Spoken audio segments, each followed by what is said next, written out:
जय श्री राम। आज का विषय है श्रीमद् भगवद गीता। श्रीमद् भगवद गीता हमारे धर्म ग्रंथों का एक अत्यंत तेजस्वी निर्मल हीरा है। पिंड, ब्रह्मांड, ज्ञान सहित आत्मविद्या के गूढ़ और पवित्र तत्वों को थोड़े ही स्पष्ट रीति से समझा देने वाला, उन्हीं तत्वों के आधार पर मनुष्य मात्र के पुरुषार्थ की पहचान करा देने वाला, भक्ति और ज्ञान का मेल करा के इन दोनों का शास्त्रोक्त व्यवहार के साथ संयोग करा देने वाला और इसके द्वारा संसार में त्रस्त मनुष्यों को शांति देकर उसे निष्काम कर्तव्य में, आचरण में लगाने वाला गीता के समान बालबोध ग्रंथ संस्कृत की कौन कहे, समस्त संसार के साहित्य में भी नहीं मिल सकता। केवल काव्य की ही दृष्टि से इसकी परीक्षा की जाए तो भी यह ग्रंथ उत्तम काव्यों में गिना जा सकता है, क्योंकि इसमें आत्मज्ञान के अनेक गूढ़ सिद्धांत ऐसी प्रासादिक भाषा में लिखे गए हैं कि वे बूढ़ों और बच्चों को एक समान सुगम हैं। इसमें ज्ञान युक्त भक्तिरस भी भरा पड़ा है। जिस ग्रंथ में समस्त वैदिक धर्म का सार स्वयं श्री कृष्ण भगवान की वाणी से संग्रहित किया गया है, उसकी योग्यता का वर्णन कैसे किया जाए।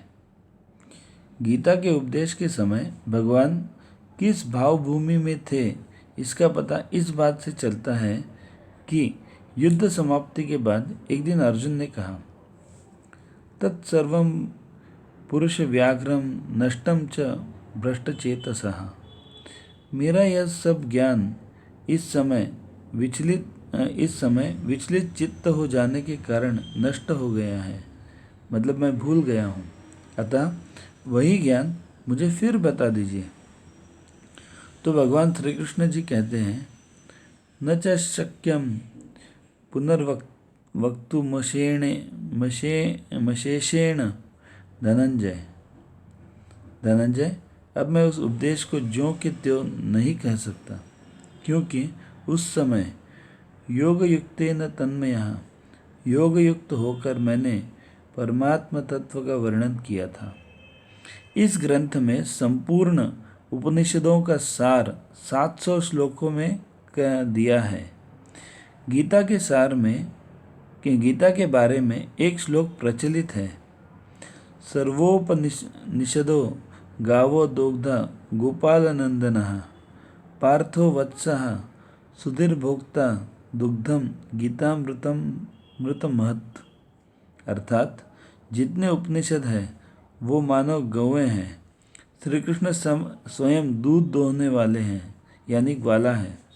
बुद्धिमान अर्जुन उन गौओं के पालन वाला या भोक्ता बछड़ा या वत्स है, और जो दूध दुहा गया वही मधुर गीतामृत है।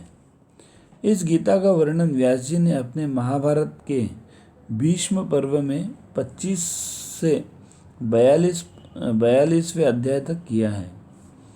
निष्काम कर्म की प्रेरणा देने वाली गीता में चौथे और अंतिम पुरुषार्थ मोक्ष को प्राप्त करने का मार्ग सरल भाषा में बताया गया है।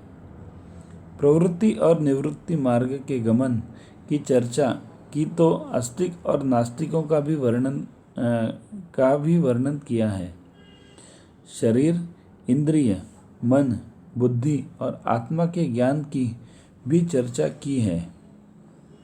गृहस्थ और सन्यासी के जीव का स्पष्ट उल्लेख है। चारों वर्णों के कर्तव्य का तात्विक दृष्टि से विवेचन किया गया है।